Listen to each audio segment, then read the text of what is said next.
Chapter 17, The Use of Remedies. Disease never comes without a cause. The way is prepared and disease invited by disregard of the laws of health. Many suffer in consequence of the transgression of their parents. While they're not responsible for what their parents have done, it is nevertheless their duty to ascertain what are and what are not violations of the laws of health. They should avoid the wrong habits of their parents, and by correct living place themselves in better conditions. The greater number, however, suffer because of their own wrong course of action. They disregard the principles of health by their habits of eating, drinking, dressing, and working. Their transgression of nature's laws produces the sure result, and when sickness comes upon them, many do not credit their suffering to the true cause, but murmur against God because of their afflictions. But God is not responsible for the suffering that follows disregard of natural law. God has endowed us with a certain amount of vital force. He has also formed us with organs suited to maintain the various functions of life. And He designs that these organs shall work together in harmony. If we carefully preserve the life force and keep the delicate mechanism of the body in order, the result is health. But if the vital force is too rapidly exhausted, the nervous system borrows power for present use from its resources of strength. And when one organ is injured, all are affected. Nature bears much abuse without apparent resistance. She then arouses and makes a determined effort to remove the effects of the ill treatment she has suffered. Her effort to correct these conditions is often manifest in fever and various other forms of sickness. Rational remedies.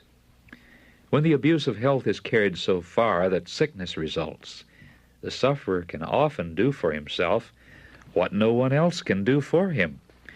The first thing to be done is to ascertain the true character of the sickness and then go to work intelligently to remove the cause. If the harmonious working of the system has become unbalanced by overwork, overeating, or other irregularities, do not endeavor to adjust the difficulties by adding a burden of poisonous medicines. Intemperate eating is often the cause of sickness, and what nature most needs is to be relieved of the undue burden that has been placed upon her. In many cases of sickness, the very best remedy is for the patient to fast for a meal or two, that the overworked organs of digestion may have an opportunity to rest. A fruit diet for a few days has often brought great relief to brain workers. Many times a short period of entire abstinence from food, followed by simple, moderate eating, has led to recovery through nature's own recuperative efforts. An abstemious diet for a month or two would convince many sufferers that the path of self-denial is the path to health. Rest as a remedy. Some make themselves sick by overwork. For these, rest, freedom from care, and a spare diet are essential to restoration of health. To those who are brain-weary and nervous because of continual labor and close confinement, a visit to the country, where they can live a simple, carefree life, coming in close contact with the things of nature, will be most helpful. Roaming through the fields and the woods, picking the flowers, listening to the songs of the birds, will do far more than any other agency toward their recovery. In health and in sickness, pure water is one of heaven's choicest blessings. Its proper use promotes health. It is the beverage which God provided to quench the thirst of animals and man. Drunk freely, it helps to supply the necessities of the system and assist nature to resist disease. The external application of water is one of the easiest and most satisfactory ways of regulating the circulation of the blood. A cold or cool bath is an excellent tonic. Warm baths open the pores and thus aid in the elimination of impurities. Both warm and neutral baths soothe the nerves and equalize the circulation. But many have never learned by experience the beneficial effects of the proper use of water, and they are afraid of it. Water treatments are not appreciated as they should be, and to apply them skillfully requires work that many are unwilling to perform. but none should feel excused for ignorance or indifference on the subject. There are many ways in which water can be applied to relieve pain and check disease. All should become intelligent in its use in simple home treatments. Mothers especially should know how to care for their families in both health and sickness. Action is a law of our being. Every organ of the body has its appointed work, upon the performance of which its development and strength depend. The normal action of all the organs gives strength and vigor, while the tendency of disuse is toward decay and death.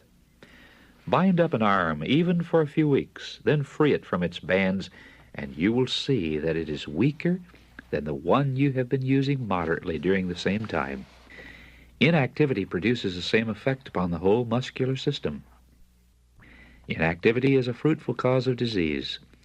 Exercise quickens and equalizes the circulation of the blood, but in idleness the blood does not circulate freely, and the changes in it, so necessary to life and health, do not take place. The skin, too, becomes inactive. Impurities are not expelled as they would be if the circulation has been quickened by vigorous exercise. The skin kept in a healthy condition, and the lungs fed with plenty of pure fresh air. This state of the system throws a double burden on the excretory organs, and disease is the result. Invalids should not be encouraged in inactivity. When there has been serious overtaxation in any direction, entire rest for a time will sometimes ward off serious illness. But in the case of confirmed invalids, it is seldom necessary to suspend all activity. Those who have broken down from mental labor should have rest from wearying thought, but they should not be led to believe that it is dangerous to use their mental powers at all. Many are inclined to regard their condition as worse than it really is. This state of mind is unfavorable to recovery and should not be encouraged. Ministers, teachers, students, and other brain workers often suffer from illness as a result of severe mental taxation unrelieved by physical exercise. What these persons need is a more active life. Strictly temperate habits combined with proper exercise would ensure both mental and physical vigor and give power of endurance to all brain workers. Those who have overtaxed their physical powers should not be encouraged to forego manual labor entirely, but labor, to be of greatest advantage, should be systematic and agreeable. Outdoor exercise is best. It should be so planned as to strengthen by use the organs that have become weakened, and the heart should be in it. The labor of the hands should never degenerate into mere drudgery. When invalids have nothing to occupy their time and attention, their thoughts become centered upon themselves, and they grow morbid and irritable. Many times they dwell upon their bad feelings until they think themselves much worse than they really are, and wholly unable to do anything. In all these cases, well-directed physical exercise would prove an effective remedial agent. In some cases, it is indispensable to the recovery of health. The will goes with the labor of the hands, and what these invalids need is to have the will aroused. When the will is dormant, the imagination becomes abnormal, and it is impossible to resist disease. Inactivity is the greatest curse that could come upon most invalids. Light employment is useful labor, while it does not tax mind or body, has a happy influence upon both. It strengthens the muscles, improves the circulation, and gives the invalid the satisfaction of knowing that he is not wholly useless in this busy world. He may be able to do but little at first, but he will soon find his strength increasing, and the amount of work done can be increased accordingly. Exercise aids the dyspeptic by giving the digestive organs a healthy tone. To engage in severe study or violent physical exercise immediately after eating hinders the work of digestion, but a short walk after a meal with the head erect and the shoulders back is a great benefit. Notwithstanding all that is said and written concerning its importance, there are still many who neglect physical exercise. Some grow corpulent because the system is clogged. Others become thin and feeble because their vital powers are exhausted in disposing of an excess of food. The liver is burdened in its effort to cleanse the blood of impurities, and illness is the result. Those whose habits are sedentary should, when the weather will permit, exercise in the open air every day, summer or winter. Walking is preferable to riding or driving, for it brings more of the muscles into exercise. The lungs are forced into healthy action, since it is impossible to walk briskly without inflating them. Such exercise would be in many cases better for the health than medicine.